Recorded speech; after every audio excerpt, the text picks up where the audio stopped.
Most people ain't broke because they're lazy. They're broke because of how they think, their mindset. Most of the time we sit down and we say that if only I had a lot of money, which you don't even specify how much. If only I had another source of income. What will you do with that? It will only take more of your time, more of your energy. We sit down and start complaining, we start comparing, we start imagining, we start saying, oh, if only. That should not be the case because a powerful mindset which is already tuned with budgeting, already tuned with how to control the little that you have, can actually make the difference. Money follows systems. Money follows the way you think. Money follows your habit.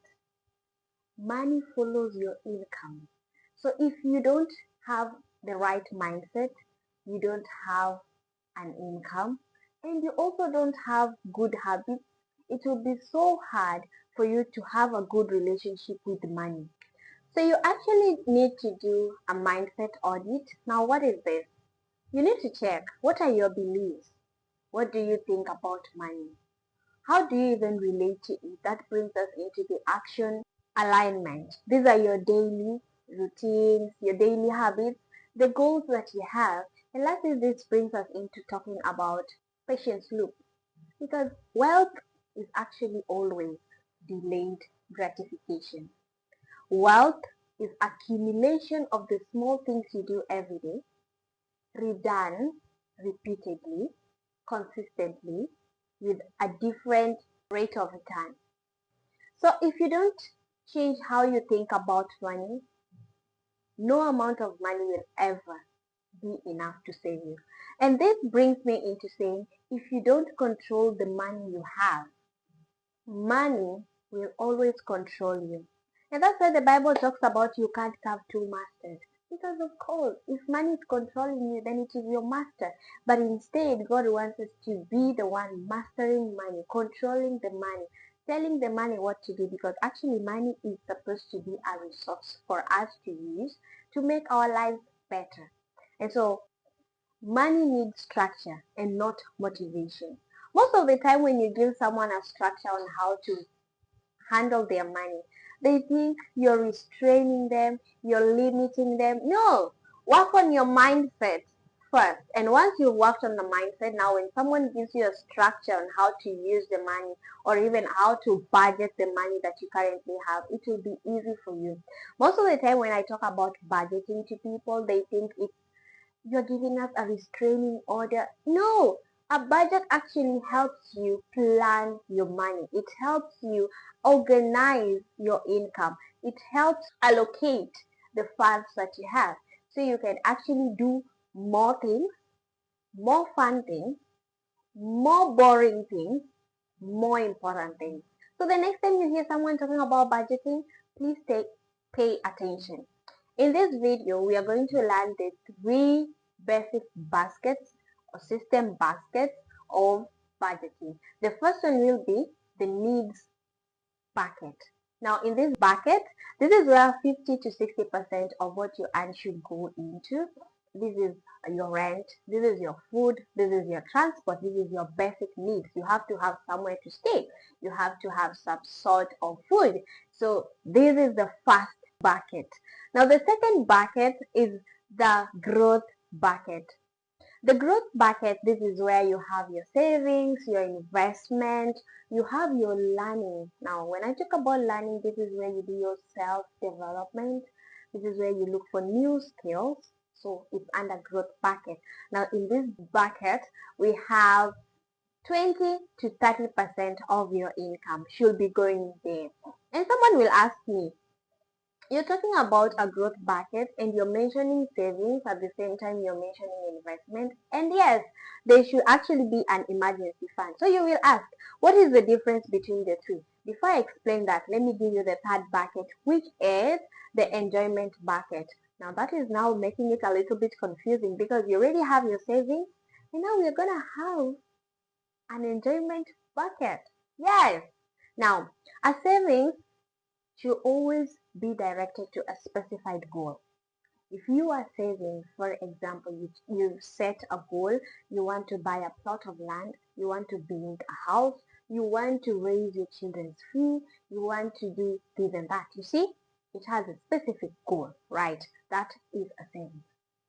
And then an investment is taking your money and putting it somewhere where it will grow above the inflation. Your money should be able to grow above the inflation so that every time the inflation rises, your money's value also rises. Your money doesn't have to stay low from where the inflation is from. Your money should always meet up with inflation. And that is the most important thing you always need to assess while investing. You don't just get into an investment because it's trending. You have to do your homework and see, is it going to grow my money? And what is the percentage of growth? That is an investment. And now lastly, I'll talk about emergency fund. This is easy. When you lose your job, what happens? You need to have a 6 month emergency fund. This is somewhere where you lose the job, at least you still have some time for you to get another job. Your children are still gonna eat, you're still gonna move about as you look for the other job, and your life is not gonna go down the drain all at once. At least it will go like this and then it will rise. So an emergency fund will help you to get back on track when you lose a job. And because I said the last bucket was enjoyment, you need to have fun without feeling guilty.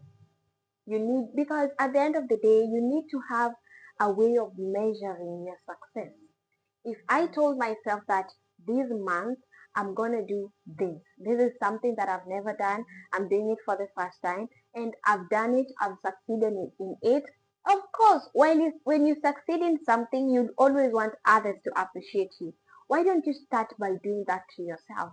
Have your enjoyment bucket so that when you do something you've always wanted to do and you are happy and you'd like someone to reward you, you'll be the first to reward yourself. And so you will ask me, among the three buckets, which one should come first, right? That's the question. Because we are building a mindset and we are also learning how to control the money that we have and growing it so that it can become better.